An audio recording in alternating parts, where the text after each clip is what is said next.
dagdagan natin mga ka-agri, mga ka-farmers ng oil yung gearbox ng ating hand tractor, dahil napaka-importante ito mga ka-agri, mga ka-farmers, yung hindi maubusan or hindi madrain yung oil sa gearbox natin tractor mga ka-agri bago tayo magsimula ng pag-araro.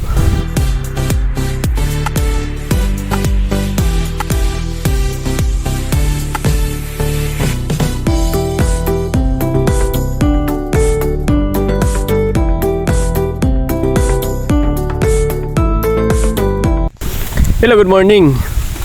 Good morning mga ka-agri, mga ka-farmers, for today's vlog, for today's video. So ngayon mga ka-agri is magpa-traktura tayo mga ka-agri sa ating bagong tamnanan. Unang-una, nagpa-araro tayo mga ka-agri, mga ka-farmers.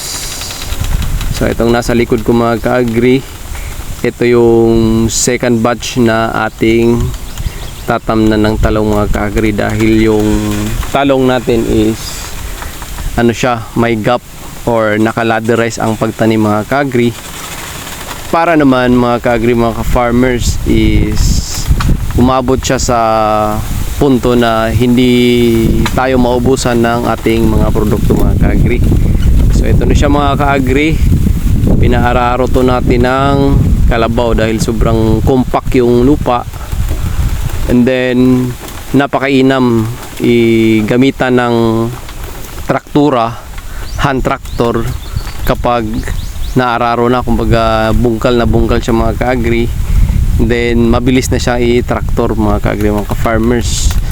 Napakatigas yung lupa dahil nga is dry season ngayon, almost talagang napakainit, and then kinakailangan nating magtanim kasi nga kahit mahal man yung gasolina, laban pa rin tayo mga ka-agri. Kasi pag wala tayong gagawin or mag-stop tayo sa pagtatanim, tatalunin tayo sa inflation. Napakamahal yung inflation rate mga ka-agri. So eto, kinakailangan nating magsumugal sa pagtatanim. So ngayon is i-check muna natin yung ating mini kalabaw. Ito yung mini hand tractor or rotavator mga ka-agri. Ito yung gagamitin natin sa pagbungkal ng lupa. Napakatigas yung lupa, and then kayang-kaya naman siguro to sa ating hand tractor mga ka-agri, mga farmers. Napakalawak pa naman ito mga ka-agri. Meron na tayong natanim sa unang vlog natin mga ka-agri, yun yung Prolific Type 1. So napaka ano na tayo, naka-harvest na tayo mga ka-agri sa ating Prolifica, at meron naman tayong second batch na seedling. Merong pang na iwan na seedling Prolifica, and then meron din tayong Calyx Type 1 mga ka-agri. At dito natin itatanim mga ka-agri, mga ka-farmers, yung ating mga seedling. Siyempre mga ka-agri, mga ka-farmers, check muna bago natin isabak talaga sa pagpaararo mga ka-agri, mga ka-farmers. So medyo ano pa siya, nailang pa dito mga ka-agri. Napakaliit naman ito mga ka-agri at napakainam dalhin. Sobrang ano lang, easy lang na dalhin, and then hindi siya mabigat unlike sa mga malaking makinarya. So ito yung pinili kong kalabaw o pinili kong hand tractor dahil ano siya, mas light siya ng konti, and then hindi mabigat, at ano naman yung performance siya is napaka ganda, napaka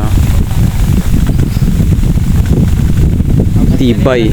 Medyo ano na to, nasa ano na, mga almost 4 years na ata to, Pero okay pa rin yung performance. Tingnan nyo naman mga ka-agri, napakatigas yung lupa na yan mga ka-agri. So ganun talaga mga ka-agri. Hindi na namin to napatubigan. Dapat nga sana patubigan to, pero hindi na namin patubigan para yung mga damo is mamamatay dahil summer naman. So ang ginawa lang namin is ni-rough muna namin mga ka-agri bago namin i-final. Then diretso na tanim mga ka-agri. After nitong madaro is ipaplat pa to natin. Ipaplat pa namin to mga ka-agri, lagyan ng plastic mulch. And then saka namin tatamnan. Tapos submerge lang namin sa tubig. Hopefully hindi talaga magtuloy-tuloy yung init hanggang sa July, para naman yung mga tanim natin mga ka-agri, mga farmers is hindi maalanganin sa tubig. Dahil pinaka-importante kasi yung magtatanim ka is abundant ka ng tubig. Di kahit sobrang init ng panahon, binabaliwala pa rin sa ating mga pananim kung may tubig. And then napakainam ang harvest mga ka-agri, mga ka-farmers kung mag-abundant ka sa tubig. So ito mga ka-agri, napakabilis lang namin sa hindi na namin to deep shallow yung pagtraktura dahil nga is ipinaararo namin to una sa kalabaw mga ka-agri. And then napakatigas yung kuan, pero kayang-kaya naman mga ka-agri, mga ka-farmers. Ganun lang naman kasimple mga ka-agri, gamitin yung traktor na to mga ka-agri, mga ka-farmers. So ang problema din ito mga ka-agri, kasi nga maraming damo, kasi ano to, virgin pa to na lupa, matagal na hindi natamnan, natapta ng mga napakaraming damo. So hindi magtuloy-tuloy yung pag-araro dahil nga is napakaraming damo na sasabit sa blade ng ating hand tractor. Pero kahit papaano is